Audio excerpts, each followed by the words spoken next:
Yo guys, what's going on? Robert Warshack here, and with the new Kazakusan, the new legendary dragon that everybody's been playing in a variety of different decks because he's a neutral dragon. Big deal is the treasures. This is basically the entire point that you would play the card is to get these treasures, and a huge part about these treasures are picking the correct ones based on the situation you're in, the deck you're playing against, and overall power level of these treasures. There's quite a few of them, so making sure that you're getting the best out of them is key, and that's why we're going to make a little tier list here so you can have a good idea of which treasures you probably want to aim for when you do discover them in the pool and you have your 5 options. So with that, let's get into it. First one is going to be the injection card. I have never once used this because it's just a terrible option. However, if you play the injection and you combo it with the 7 tools of the bandit card, for those of you who play Yu-Gi-Oh, you're smiling. For those of you who don't know, you're like, Rob, that's not what it's called. But yeah, this one's really bad and sucks. Anoyo module. This is definitely going to be in the tier S category. This is a fantastic pick, and it's really hard to deal with because they all have Divine Shield. They're all decently statted, and they all have Taunt, and there's quite a few of the other pieces which combo well with you having a shit ton of minions on the board. And that goes with like Puzzle Box, the one that summons random legendary minions, the Gnomish Army Knife, and things like that. We're actually going to get to the jars. So yeah, jars, very good. Anything that's going to summon the minions for you and then be able to combo those minions with giving them death rattles, very, very good. Jars by itself, though, if you don't have like any, like, so let's say you had no minion creation cards, you would not pick jars then. So it's probably like A by itself because like this has a requirement to be good. Meanwhile, the like looking at the Anoyo horn is just good, period. Right? So like this no requirement, this requirement, but this is very, very good. The Krusty Krab. I like Krusty Krab. I'm going to put it in the B category. And that's because this card is reliant on your opponent having to have something to eat. And there's a lot of decks right now looking at like Weapon Rogue, Muzaki Mage, any form of OTK deck, Owl Warlock. There's not going to be a lot to eat for the Krusty Krab. He's going to have not a lot of Krabby Patties and not going a lot, not like, there's just not a lot going on there. So no Krabby Patties. The Looming Presence. This card's basically an Arcane Intellect, and then you gain 4 armor. The fact that you only are going to have 10 cards total in your deck when you play the Kazakusan, it's just not a lot. Most of the decks that you're playing him in have a lot of draw anyway, so it's a wasted space. It's just a wasted spot to pick up this card when you're looking for those really high impact treasures. However, if you need armor or healing because you're playing against a face hunter and that 4 armor is going to win you the game, obviously not bad, but for the majority of the time, this is not going to be something that you pick. Same thing with the Exorciser. This is okay. Like, you know, it's a 1 mana deal 9 over 3 turns, so I'm gonna put it into C. But there's just better treasures, and honestly, you're not gonna be trading into like Death Rattle minions because you would rather just pick up the Wand of Destruction. There's plenty of other AoE or single target treasures that can just deal with minions. The Army Knife I'm also gonna put down here at C, just because you need a minion to use it on, and when you're picking treasures out, there's only really 2 or 3 minions that you're going to be attaching the Army Knife on. So you could go like Army Knife into Bubba, you could go, or you actually can't on Bubba. You can use it on the Ballsy Beauty, you can use it on the Patron, and then you can use it on the Clockwork Assistant or the Krabby Patty. So you need a decent sized minion to combo this. It actually doesn't give it any stats at all. So just keep that in mind, but it's not bad on the Patron because the Patron will copy itself and copying all of the benefits from this. But again, it's not good by itself. And when you're on this clock after playing the treasures, you generally just want to play cards that are really good and win you the game if left unchecked. And this is a card that requires another card to be good. So just not stuff you want. Bubba, pretty decent. I'm going to put that in the B. Again, filling up your board with stuff and it being, what is it, like a 6 mana 6/6 or something like that, and it summons the 1/1 dogs. It's not terrible. It's just not on the level of like Anoyo Horn or the jars. Locust, that's going to be definitely S. This has Twin Spell, and it costs 8 mana, and it does 14 damage if you have nothing on the board, and you can target your opponent's face. So over the course of 2 turns, you can do 28 damage if they clear the board, and if they don't clear the board, you're just going to do another 14. Jar at A is a bit high.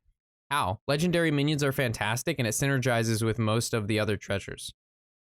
Again, this is like my tier list and what I've been seeing. Obviously, when there's like data on the win rate, win rates of these, it'll be a little bit more revealing. But I think Jars with Boombots is great. Jars with Locust is great. Jars with Anoyo Horn is great. So it just seems like a really good card. The Beauty, I'm not like a huge fan of her. So she's just going to go down to C. Like I said, she doesn't win games. Like, you know what I mean? If the 8-8 had Taunt, maybe she'd be like B. But because the 8-8 doesn't have Taunt and like she has to like live, and most of the meta right now is either no minions or giant minions, she doesn't really have a great spot to be. I'm also going to put the Hyper Ass Blaster in the same category as C, because again, you have this one attack weapon that kills a minion, but we're going to get into some of these other spells that just like kill all the minions or do even more for you. So I really don't like the Blaster. There's just better stuff. The Ancient Reflections, I'm also going to put that into the B category because, again, it has that requirement of having to be used on something. On top of that, it's very slow because the 1/1s don't have rush. So you have to, like, use this on something, and then the next turn they have to, like, live. So, again, it synergizes with stuff like the Jars. It synergizes with stuff like the Boombots, but overall still a pretty slow one, and it requires something to be good. Banana Split, again, put that in the B category. Requires you to have a minion, but again, it gives it stats, which I think is really important, and then it summons 2 copies of it. So I think Ancient Reflection and Banana Split probably somewhere in the same category there. So we have the book. The book is definitely tier S. The only time the book is not tier S is when not a lot of minions have died that game. So I've actually picked the book and only 2 minions had died so far, so it was 12 mana, and I couldn't play this card. So I had 2 books in my hand that were at 12 mana, and I couldn't play it. So just keep in mind that it does have that requirement for each minion that dies. It does get reduced, so most of the time it will be fairly cheap. But just keep in mind some games are not going to work out well, and if a lot of minions haven't died, don't pick this. In my opinion, Grim Patron is like super bad. He does work with like Swiss Army Knife and stuff, but it's just like he works with Banana Split, but like you have to line it up, and then like because field clears is so easy right now, you'd rather just go for like Anoyo modules because they have Divine Shield, or Locust because it can go direct damage. Dr. Boom's Moonbots, fantastic. This card is going to do at least 10 to 20 damage based on how the bombs go. Plus they can be buffed with other stuff that you have and split up, and you know what I mean? It's just it's a game ending card. Same thing with the Embers of Ragnaros. This in the Druid deck with the Solar allows you to cast it twice. If you can discount it in any way, like in a rogue class, you can get it off very cheap as well. So Embers of Ragnaros, huge card. It does have a couple weaknesses though, and that's going to be like the Death Rattle minions or just smaller minions in general, because you don't want to like use 8 damage to kill like a 1/1 or a 2/1. So it's really only used on boards that are clear, or if your opponent has like bigger minions out, so you're going to clear them and go face.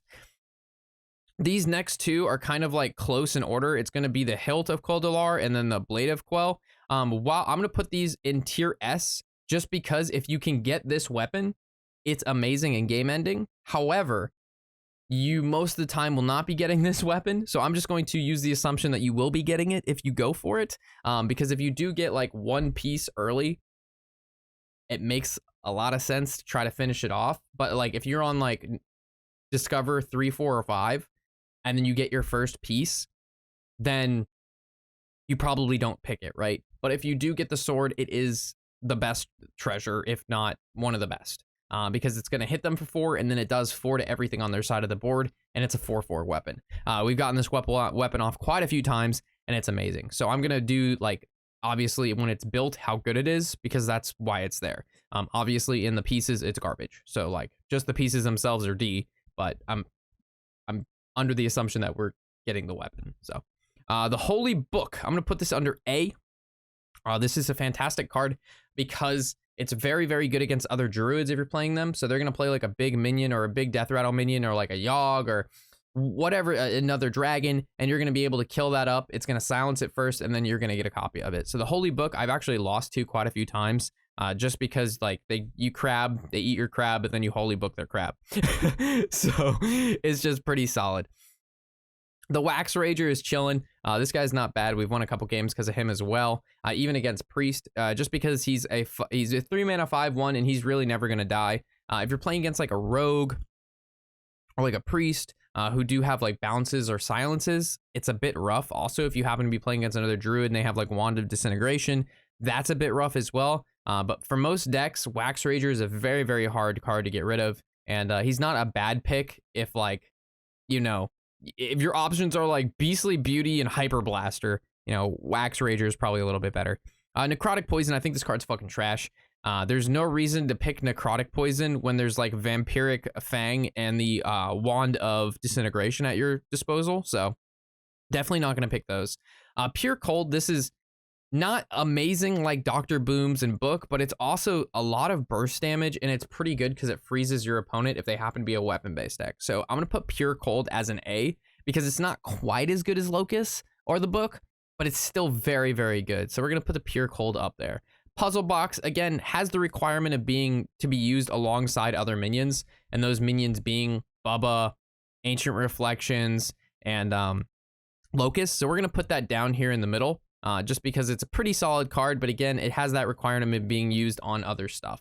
So I wouldn't really recommend picking, even maybe down into C, to be honest. It's either a C or a B. I've had a lot of luck with Puzzle Box, but again, it's... let's keep it at C. Yeah, it's a very questionable card. I think better B-fit card is going to be that Clockwork Assistant. And that's because you can go Clockwork Assistant with the Army Knife and you can heal for a shit ton. And most of the time when you're playing a Kazakusan deck, you're going to be playing a lot of spells. And this guy's going to be like at least a 10-10, and playing a 3-mana 10-10 and then buffing him up or giving him like a Death Rattle shit or whatnot is pretty solid. Spyglass, I'm going to put this shit as D. You basically built your deck around, you know, playing Kazakusan and getting high caliber treasures and, you know, wanting to use those to finish the game. You don't necessarily want to copy random cards in your opponent's hand.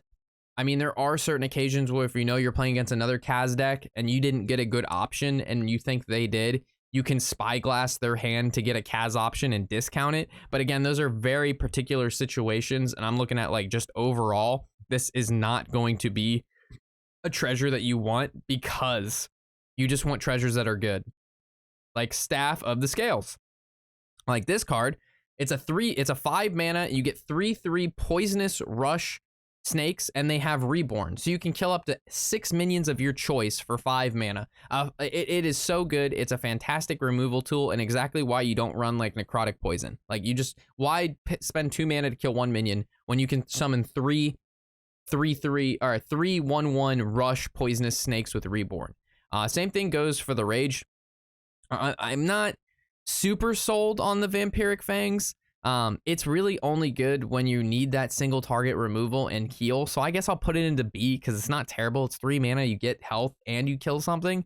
But like the best AoE and the one that you're always going to want is going to be that Wand of Disintegration. Every single card that isn't Wand of Disintegration that has to do with like board removal, like Hyper Blaster, Poison, Fangs, is just garbage. Wand of Disintegration is just so good.